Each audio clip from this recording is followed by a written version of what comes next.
quem comanda o país. É interessante que o debate sobre política, que vem crescendo agora, depois da Copa, trata principalmente dos candidatos a presidente da República. Então a gente vê gente defendendo o nome do Lula, outros defendendo o nome do Alckmin, raros, mas alguns, outros defendendo o nome do Bolsonaro, do Ciro, alguns da Marina e assim por diante.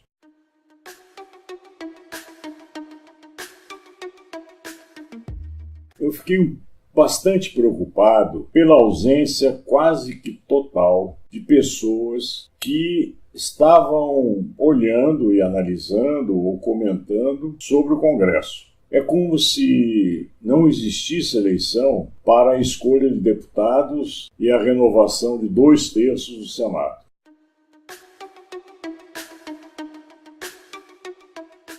Porque há uma ilusão na sociedade, criada pelos meios de comunicação, é verdade, mas isso é histórico e essa ilusão vem se propagando, de que quem comanda a política no Brasil, quem comanda a economia, quem comanda tudo é o governo na figura do presidente da República. Se há mérito em alguma coisa, é do presidente da República. Se as coisas não funcionam, é porque o presidente da República não está sabendo funcionar. Ele é a autoridade máxima e, portanto, como se tivesse um poder imenso de modificação das coisas, de transformação e assim por diante.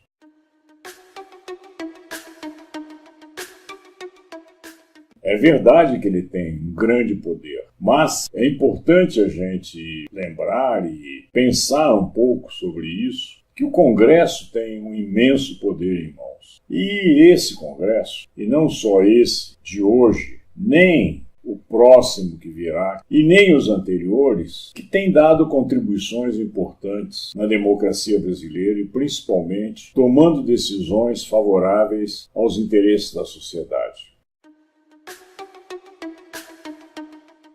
Porque nós temos um sistema democrático muito falho, típico de país ainda atrasado, no qual a população não se vê representada pelo Congresso. Não é esse Congresso, são os vários congressos, as várias composições políticas anteriores também a essa. E nada de novo é de se esperar do novo Congresso.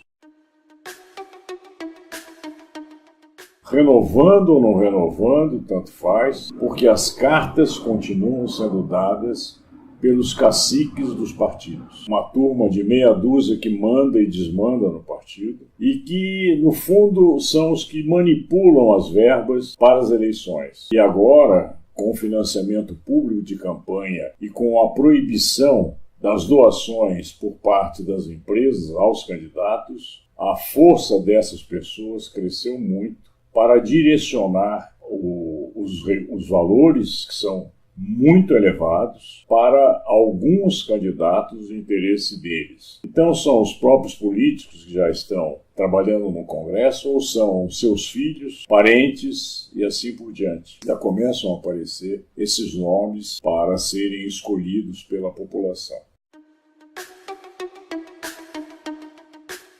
Mas o que é esse Congresso? Ele tem bancadas que votam unidas em torno de interesses próprios dessas bancadas. Você tem a bancada ruralista, que é composta por 240 deputados, ou seja, 40% do Congresso está nas mãos dessa bancada ruralista, que se reúne toda semana para debater as leis de seus interesses e aquilo que deve ser ou não votado para a defesa de seus interesses.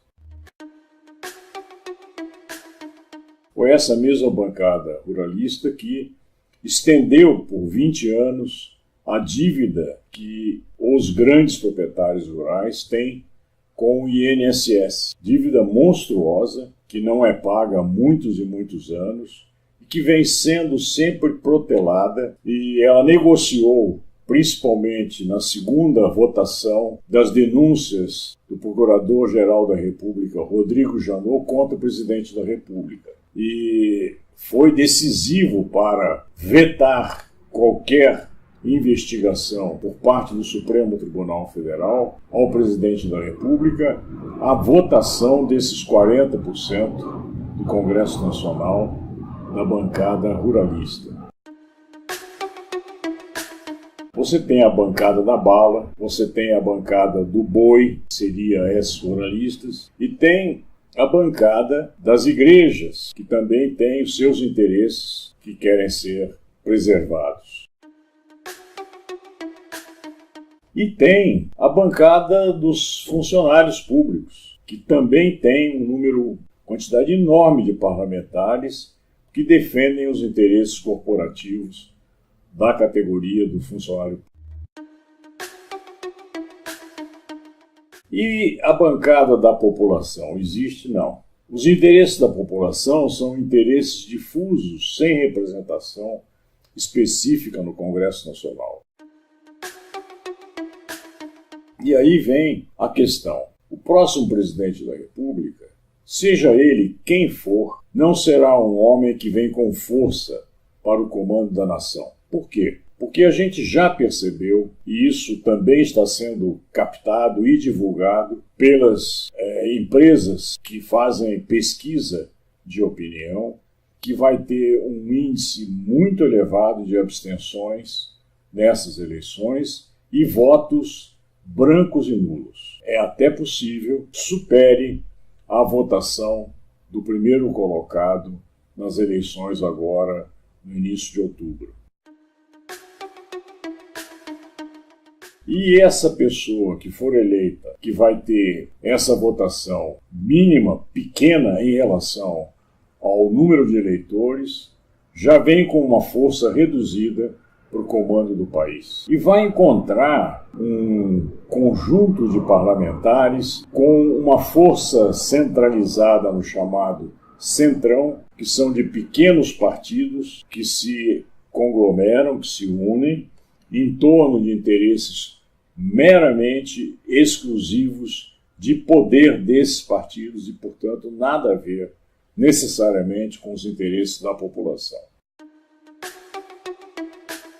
Vamos ter, muito provavelmente, um presidente não com o poder que tem, que vem consagrado pelas urnas, com uma votação expressiva, e vamos ter um Congresso onde perde força os grandes partidos que formavam maioria para governar na época do Fernando Henrique, ou na época do Lula ou da Dilma, e que agora no Temer, inclusive, também é a mesma coisa, e ganha força o Centrão. Não é à toa que os candidatos, principalmente o Alckmin, o Ciro e o Bolsonaro, disputaram a preferência do Centrão e acabou esse Centrão optando pela candidatura do Alckmin.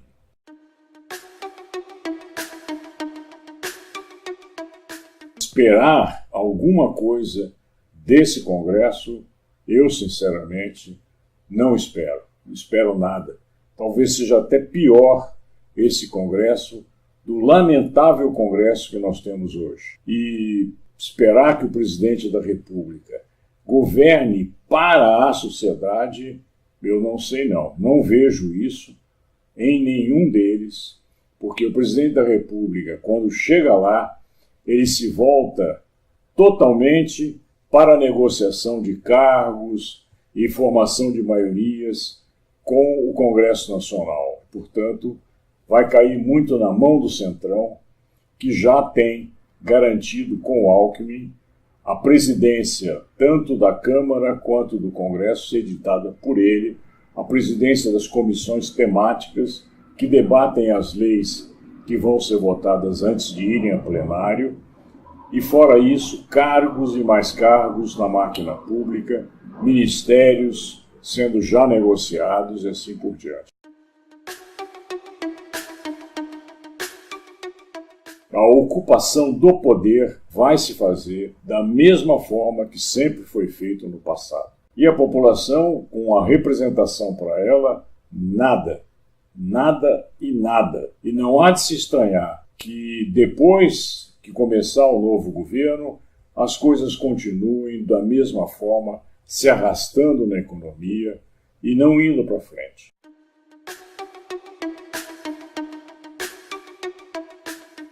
Não é uma avaliação pessimista, é essa que eu estou fazendo, porque a situação não está boa, realmente não está boa. Eu vejo na minha página a manifestação quase unânime dos seguidores e das pessoas que participam dos comentários, colocando realmente pouca perspectiva pela frente. Alguns ainda acreditam que um candidato da preferência deles vai mudar as coisas e as coisas vão ir para frente.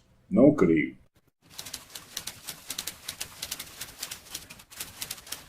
Oi, pessoal. Esse ano, um ano muito agitado, muita disputa. São as eleições em jogo, muita paixão, muitas ideias, muita discussão.